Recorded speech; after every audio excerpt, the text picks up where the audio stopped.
Sickcast, brought to you by Sikh Research Institute, illuminating every path.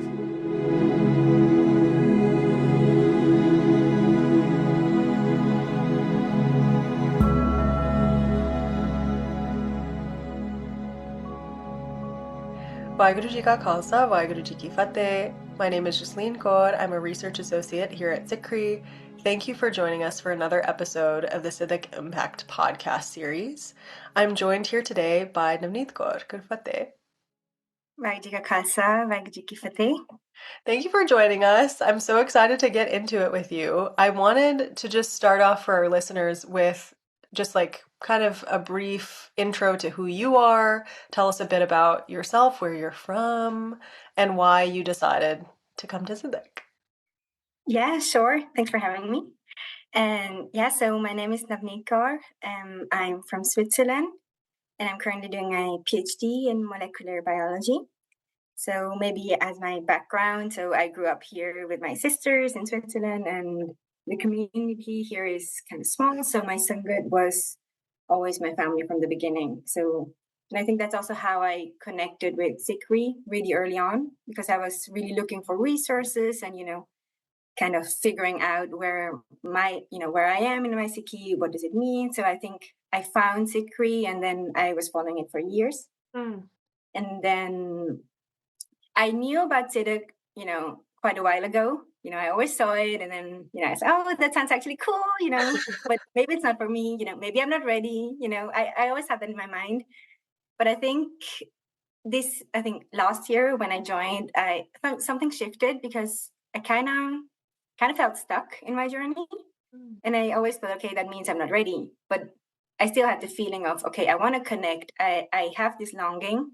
So I thought, okay, it's actually not being not ready. It's actually being stuck. And so I have to decide to kind of not being stuck anymore and do decisions to kind of make a change. So so then I was like, okay, maybe that's the year, and I will join. Yeah. So I think that kind of made me join Sidak, and I'm really happy I did, actually. Yeah, I'm happy you did too. Yeah, I think that's a really beautiful way to say it, of like, it's not about not being ready, or you have to be ready for Sidak, but all it is about like deciding that you want to kind of unstick yourself from whatever stuck situation you're in. Because it's hard to say, what does it mean to be ready, and I think that it is just a willingness to, wanting to do something. Yeah, beautiful. I think that will help a lot of people. Like, I definitely could have like used that when I could have used hearing that in order to get myself to come to Sidak at the time that I did. But yeah, thank you for sharing that. I think I wanted to ask what track you ended up choosing. So take us a little bit through you say you were following us for so long and like kind of hemming and hawing, trying to figure out if you were going to come. What made you choose the track that you chose? And how did you feel like how did you hope that it would align with your personal journey, or how did you hope that it would kind of unstick you, if I can say that? Yeah.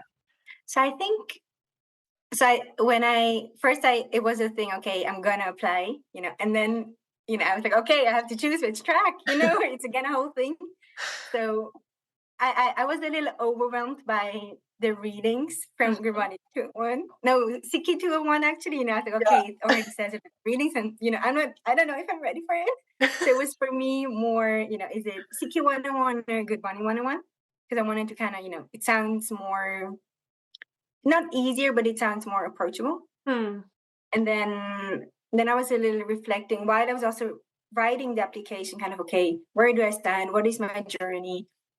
And then one thing I was reflecting on is that I have these two sides, that on one hand, also from my studies, I look at things really with the analytical lens, trying to understand why, going into details and in depth. But on the other hand, with my family and in my life, I do understand like compassion, empathy, and everything else is also important. So in my mind, I had the feeling that, okay, Gurmat 101, you go into depth, you understand the grammar. So I was trying to find a link between both. Where can I go into depth but still not get lost in rationalizing things? If you're finding the connection to, the beauty of Gurmat. Wow. Okay. What a beautiful, you actually like, I have a little light bulb coming off of my head. I don't know if everyone can see it, but that's actually really a beautiful way to say that. This like thing of understanding the Gurbani 101 course as like a kind of, marriage between the sort of head and the heart stuff. Yeah. Which is really true. I've never thought about it like that for some reason. Yeah. Maybe we'll have you in 201 some other time. I understand. No, Yeah, but I that's think it's, when you first go, you don't know what to expect, 100%. Yeah. No, I'm not taking it personally. I get I mean, I've it. heard really good things about 201. Thank you for saying that. Yeah, so okay, beautifully said. I wanted to then ask you kind of before you get to Civic, take us through kind of like the emotions of that like anticipation, what were you feeling, and then maybe take us through the like first day of how you felt when you got Yeah. there, and how maybe your emotions kind of changed over the course of that first day. Yeah. So I think, should I go from the application, or just from when I Sure, arrived? yeah, I whatever mean, I works. don't know. Yeah, well, I guess I I think, think it would be helpful to talk a bit about the feeling of the application stuff too, because I yeah, do think people convince themselves out of applying sometimes. yeah, Yeah. yeah, yeah. So I think, for once you decide you go, you have this application, and it's not just filling out your name. So you have actually something to write. And I think for me it was not straightforward. Okay, oh, I know what to write. So it took me like a week or two to really think. Okay, Mm, even just like simple questions like, where are you in your journey in your Sikhi? mm, Sounds sometimes really easy, but then really reflecting on it, I think it was already kind of the pre-Sidak for me, just mhm, thinking and reflecting. So I think that also really helped me to kind of understand, okay, what do I actually want to get from Sidak? Is mm, it just going there because I feel like it, or what am I seeking? mm, So I think that process, it sounds a little scary, writing it down. For me, it was a little scary to write it down and thinking about it, like forcing myself to think. But at the end, I think it's actually good to deal with these kind of thoughts first, and then just to clear your mind a little bit. yeah. But yeah, I think once I got and then I was scared that I won't be accepted. I Yeah. was just waiting for the email. But I think once I was accepted, I was like, okay, I just booked my flights, and then I'll see. I was like, okay. And then, the date came closer and closer. And I was like, okay, I should start reading. I should know stuff. Mm. But then I was also really busy at work. So I was really conflicted, like, okay, I need to finish up my work before I go, but I also need to prepare. But I think once I arrived, I think I think you need to mentally prepare and do your readings, but it's not that you have to have this kind of knowledge to arrive, because I think that was kind of just in my head, that I should know this, and prepare for that, and Yeah. yeah. And I kind of feel like a lot of people had that, you need to prepare before, 100%. and I think it's good. It's not bad to kind of prepare yourself, but it shouldn't be out of pressure that, yeah. Yeah. Also But very yeah, and then, yeah. and I think when I arrived, I have to say I was a little overwhelmed first, when you're at the Yeah. airport, so many people, and then, I don't know, they're just remembering the names, and then everyone was from the US and Canada, and for me, even just trying to understand, okay, this person is from LA, this person is from there. I couldn't, locate them on the map so properly. But I think at the beginning I was just excited and overwhelmed. Mm. And then I usually kind of tend to kind of start observing. When I'm a little overwhelmed, I just get quiet and I observe. And I started just observing what's going on. And it was so beautiful because so many different people came together. And then everyone just was just talking and, connecting. And they just met, And it was just so lovely to see how so different people come together for the same thing. And, everyone has their different purposes why they came to Sidak. But I think I kind of feel like it's still connecting with their Sikhi, and, finding a way. And it was just beautiful how everyone was just talking and connecting. And I still have it in my mind, when we were sitting in the bus and everyone was just talking and stuff. So that was really beautiful. Yeah. And for me, I think the first day, it was just, a lot of things going on. But I think after a few days, when your nervous system calms down and, you realize where you are, you're not jet lagged and stuff. It was really nice that you're kind of isolated, kind of. Like the network was not nice. You couldn't connect with your family that much. You couldn't, the internet connection was bad, but you were actually present, where you are. And I think that really helps you in this kind of setting that you're,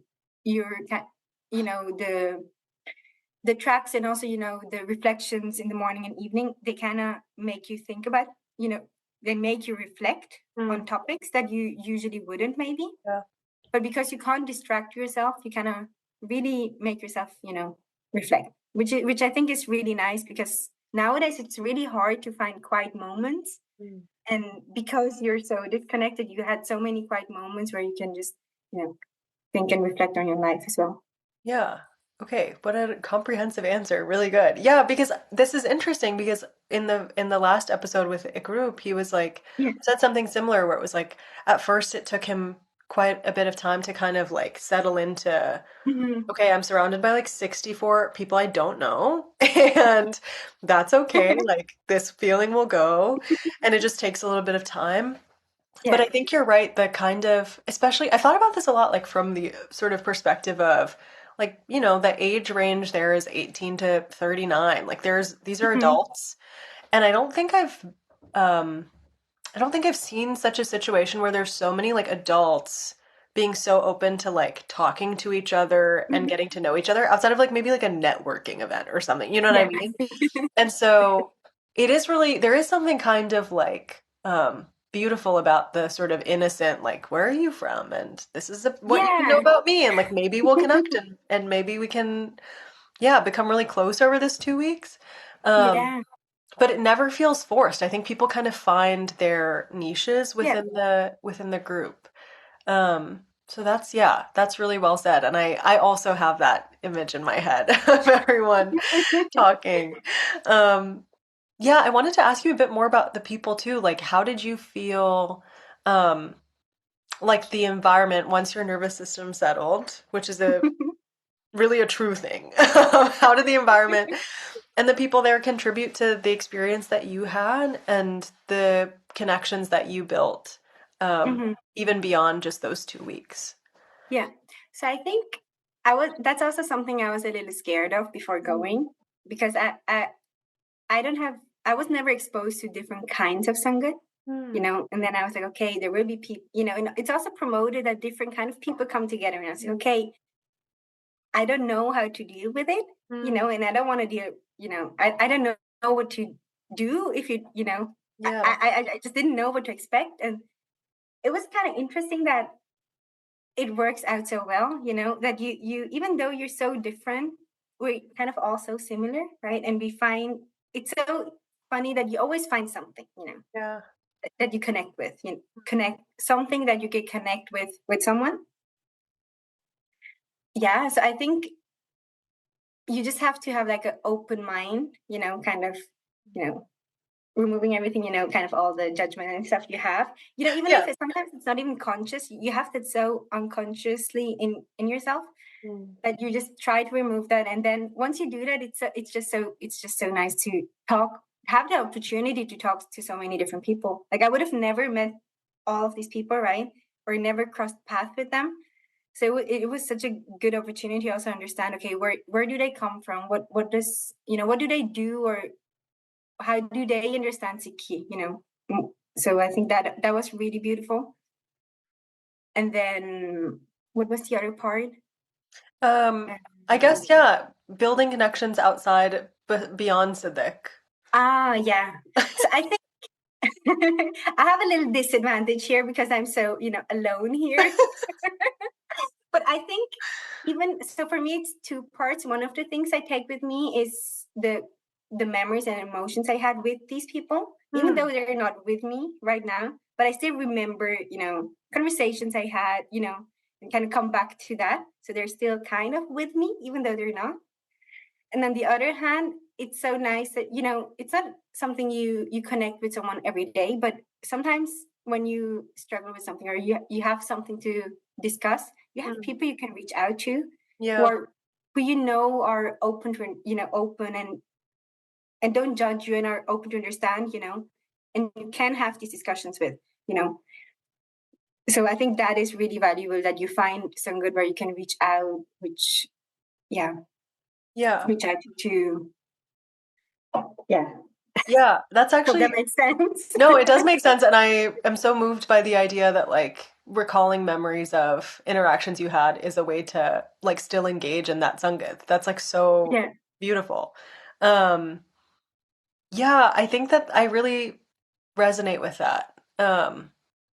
There's like a thing that I think is true about Sidak, which is that yeah, like the program itself is 2 weeks. There's a starting and an ending point, and then sort of every year that I've gone as like a facilitator or a TA or whatever, something that gets said to the Sidakers that I also feel even sort of from the other end of things is that Sidak continues to kind of like transform things even after I leave. Yeah. And I don't always like know what I'm gonna not look like, but I don't know what the like shape of shape of that sort of chiseling will be. Yeah. And there's something really beautiful about that. Um, yeah, I wanted to ask you also like I think we use this like imagery of like chiseling a lot. I think we probably say it a lot at Civic, or we talk about yeah, the kind of process of going through like refinement, right? Which isn't to say like you come out of this program and you're like I'm refined, but it is like this transformative process. And I've always loved that imagery because there is a kind of chipping away at oneself that has to happen, whether it's judgments, whether it's yeah, our tendency to be sort of rigid in our ways or not open to things. And these are all things that I'm saying, like I experienced coming to Civic, whether as a Civicer or as a facilitator, where I had to kind of be like, okay, I also fall prey to these things. Like, how am I letting these things sort of move off of me, I guess. But chiseling is also can be painful. And it's a process that requires a kind of breaking off if we're like going to extend the metaphor. Yeah. So I wanted to ask about sort of moments of challenge or growth where, and it doesn't have to be painful, but like moments that you felt you were pushed out of your comfort zone or you had to do something new. What that experience was like and how maybe you feel the echoes of that experience shaping you still. Yeah. Oh, that's a good question. Thank you. So I think there were moments I was, pushed out of my comfort zone, but I think these were the moments that I kind of appreciate. So these are most of the moments I appreciate most, actually. So I think there's several ones. Maybe I can mention a few. Yeah. So I think one of them was really like I never took a Hukamnama, and I think I was so scared. But on the other hand, I really wanted to because it felt so special to me. And then you have to sign in for the duties, right? And then I was trying, okay, I'm going to do it at the end of the 2 weeks, so I have time. So, but I was so nervous and I was prepping before it. But when I was doing it, it was just I can't describe it, but it was just so special. And whenever I think back of it, it just gives me kind of goosebumps because it was just you felt so close, And I think that was one of the moments where I was really okay. That's not my comfort zone, being in front of so many people. Yeah. Doing something that you have so much respect of and so much, and then still being scared. Okay, I don't want to mess it up either, but still being able to do it. And then I know I did mistakes by reading the Hukamnama, but I didn't feel like I did something wrong. I was corrected, and it felt super warm at the end. I think that I was more nervous before, but once you start, it just felt like magic. I mean, I don't. It sounds a little weird, but it doesn't. It doesn't sound weird at all. And then that was one thing, and then I was asked if I want to do this Sukasan, and I was like, okay, can I, and then And I never did it. I don't know how. And then they were like, yeah, sure. I show you. And I remember I was doing it and just keeping my tears to myself, because it felt just so, I don't know, I was just so emotional. And at the end, I couldn't. I was just crying while walking. And I don't know. I think I never felt that before. So I don't know. It was really, really nice. Yeah. And I think if I was not pushed to kind of, because I feel like the facilitators, they remind you, okay, try to do it, kind of push you a little bit, but not too, you get pushed a little. So maybe it's also good to get pushed, because then you're also able to have these moments. Yeah. A gentle push, nothing too crazy. Yeah. Yeah. And then another thing is, what I really love, like one of my favorite parts was also the reflections, after the Hukamnama in the morning, you had reflections, and in the evening after the divan. And I feel like the questions and the reflections made me also think, I mean, that was more internal, I think, not just how, it's not just removing judgment and stuff, and also realizing, okay, where do I stand in my Sikhi, if we talk about Maya, what is Maya for me in my Sikhi, in my life, and then kind of realizing, okay, kind of thinking about it and understanding, okay, what is it and how can I work with that? And I think that was one of the hardest parts for me, because it was really internal and personal, because you think about yourself. And then, and I think it's good. I think it's good I was pushed to think about these things, but it was also not painful, physically, but a little bit, emotionally. Yeah. No, 100%. I really get that. Yeah, okay, so all of those were really beautiful. I did have to keep myself from crying, so that's cool. No, I mean, yeah, so many people who come to Sidak have that specific experience of taking a Hukamnama for the first time. Um, like a personal Hukamnama, whether it's in the divan or outside of the divan, and um, it's just wild to me how like we sometimes, just because of the environments we're in, or because again we feel like we have to be particularly ready in some way, we feel like the inaccessibility or something when it comes to even sitting in front of the Guru Granth Sahib and doing something so intimate, um which is to say, like, maybe sometimes we think of taking hukam as just like, we're so fixated on the protocol, we actually forget that it's like a really like beautiful and like personal thing when you do it for yourself. And I definitely had that experience when I was a Siddiqer. And then the thing that you said about like even just like sitting and reflecting on some of these personal things can be uncomfortable. I really get that. Like, I really feel that. Because we can talk about like Maya in the abstract, but as soon as somebody's like, okay, now you think about it, and think about it not in a way where it's like, I want you to explain it to me.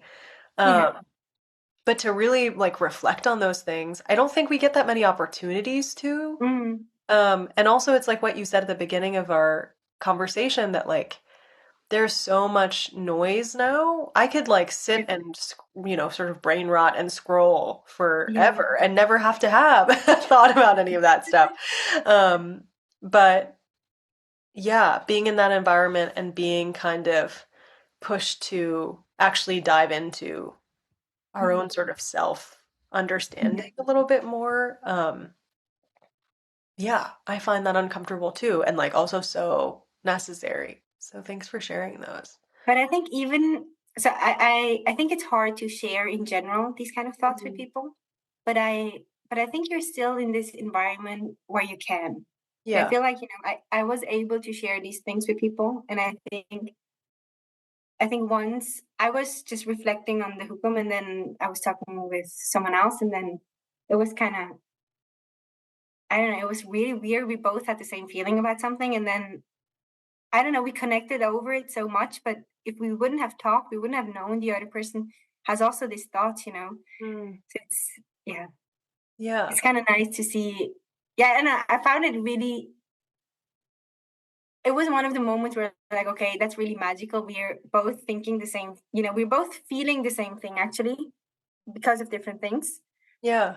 And then the really cool thing was the next day, the Hukamnama was really related to that. And then the reflection was just answering our questions. And we were just both looking at each other. Oh my God, what is happening?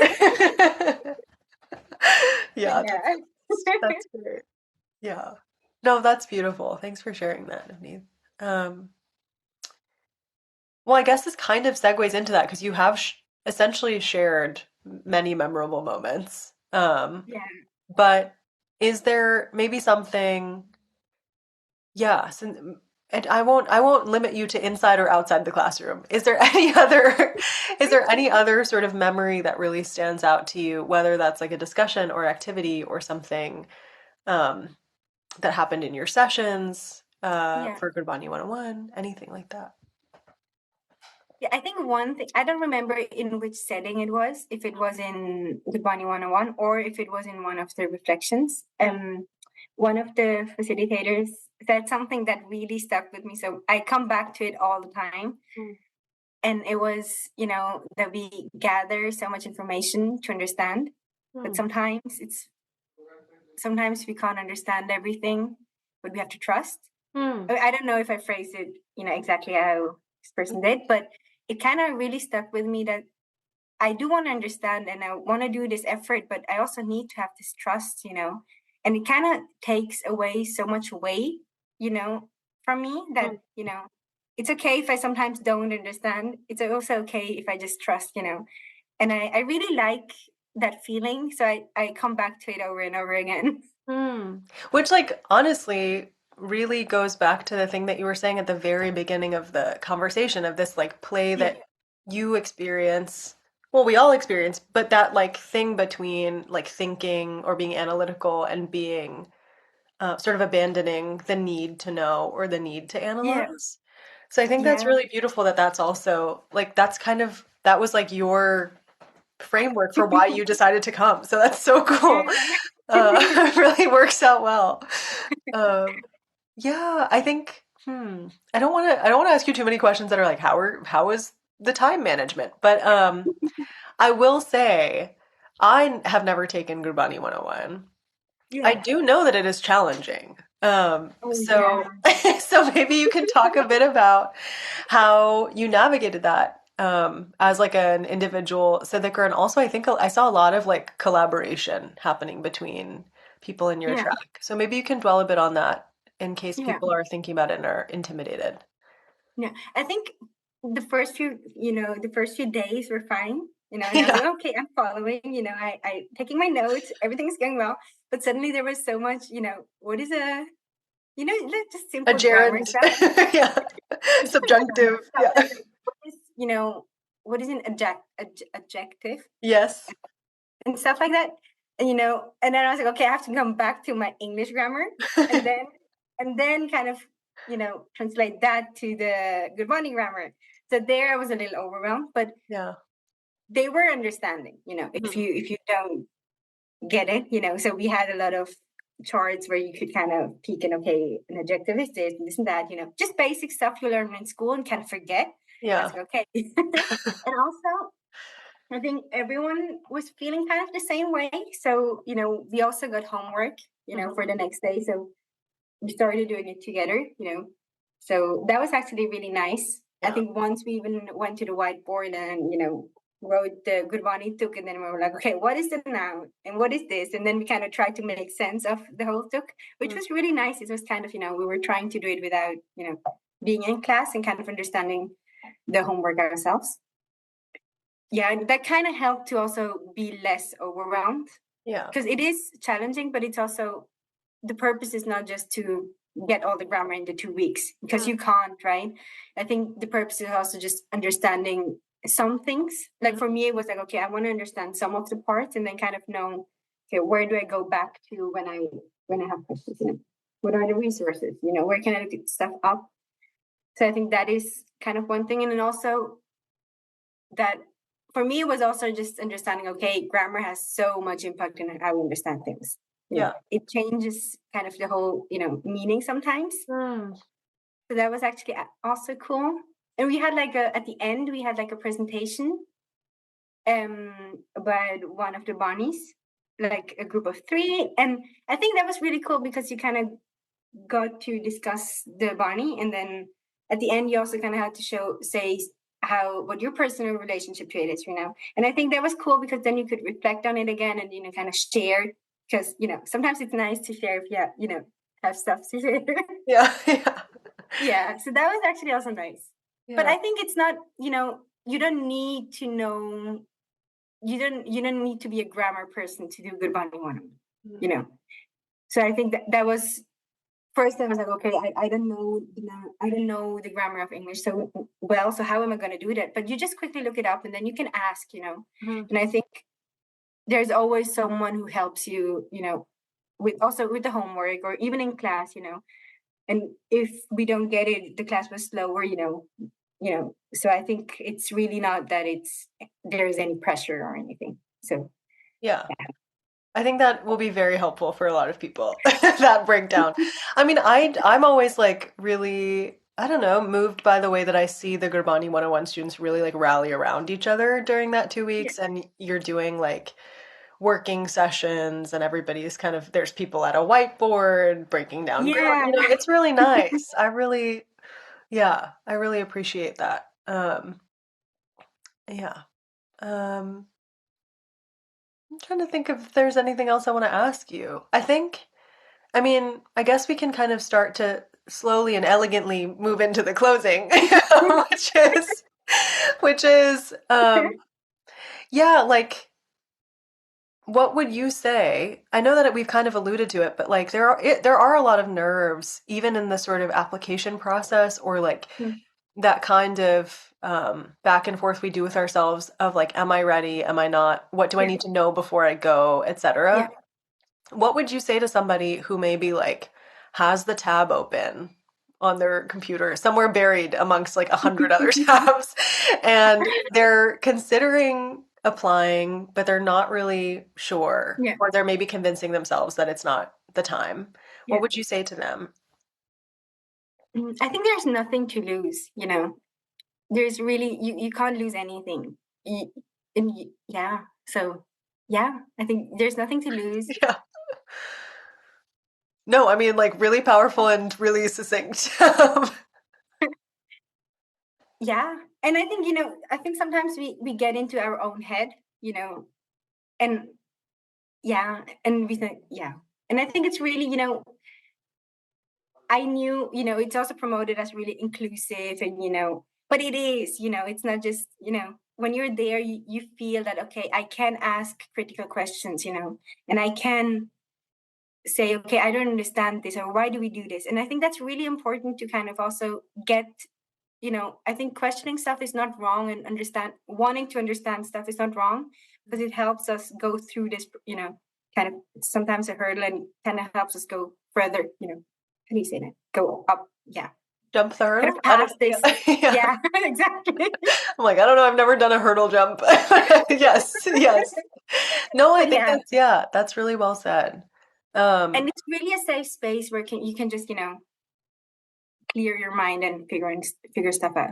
Yeah, I do think, and I think I've done a lot of these Sidak alum podcasts now, and I do think one of the big threads that people mention is the kind of, the kind of environment that gets created because everyone sort of buys into it immediately. Yeah. And it's like, okay, I'm going to come out of this a more open-minded, compassionate, and like, I don't know, gracious person. And you see everybody kind of like making that commitment throughout the program. The way that I see Sidakers who are like actively in disagreement, or who like don't align on certain things, having really like level-headed and sort of tender conversations with each other with such like respect. I think it makes a huge difference. And so if like some of the fear is, which I know it was for me, if some of the fear is like, I don't know if I'm the right fit for this program, it's actually, we talk so much about Hukam. I would say like every year, the exact right sort of combination of people comes together, and you get so much from those interactions, because it kind of feels like you all got sort of plopped down for a reason. Yeah. So So I think that's really, yeah, beautifully said. I think also I would like to know, this is a big question. I would like to know how you feel Sidak has impacted your life since completing the program. Um, whether that's like in a more general sense or in your like Sikhi journey, however you want to take that. Yeah. So I think when we say you come out different, I think it's not, it's a cut thing, It's like, it's not like 2 weeks or pass and then you're a different person. I think it gradually changes, and I think you see it slowly, in your life. But I think I kind of feel like I became softer also to myself and also to other people. And I think also more open-minded, because everyone has their way to see things. And sometimes we think the way we see it is right. And sometimes we really believe it. But it's also, sometimes it's also understanding that, okay, in our point, we need to be more open, and how can we still make it work even though we're so different, and just being more open to that as well.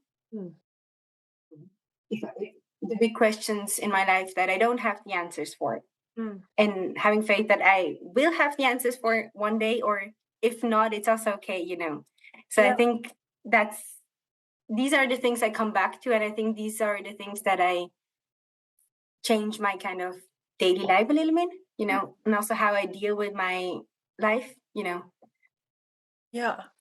Beautiful. Yeah. Yeah, nothing to add to that. I think that was really beautiful. I think I would just then like us to offer up the last word, and by that I mean you to offer up the last word. So the listeners know this question. I'm gonna ask it. If you could describe Sidak in one word or one line, what would it be? I have 2 words. Oh, Connecting and reflecting. oh, beautiful. Do you want to say anything about that? No, I think I'd like to leave it on that. Okay. You know what? That's more powerful, and I'm so sorry for saying anything. Okay, you heard it here, folks. Connecting and reflecting. Navnit, thank you so much for your time and for your really beautiful reflections. Found myself tearing up quite a lot. I really appreciate your perspective and your thoughts on the entire experience. For those of you who are listening and have that tab open, and even if you don't have the tab open yet, please go to sikri.org/Sidak for the application. You can read about the tracks there and find out more about what might be the right fit for you. And if you still have questions, you can always email sidak@sikri.org. We hope to see you all this summer. Waheguru Ji Ka Khalsa, Waheguru Ji Ki Fateh.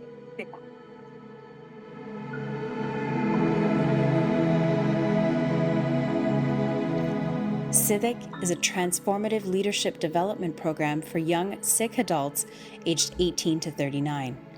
Engage in an immersive 2-week experience that fosters connection, growth, and a deeper understanding of Sikhi.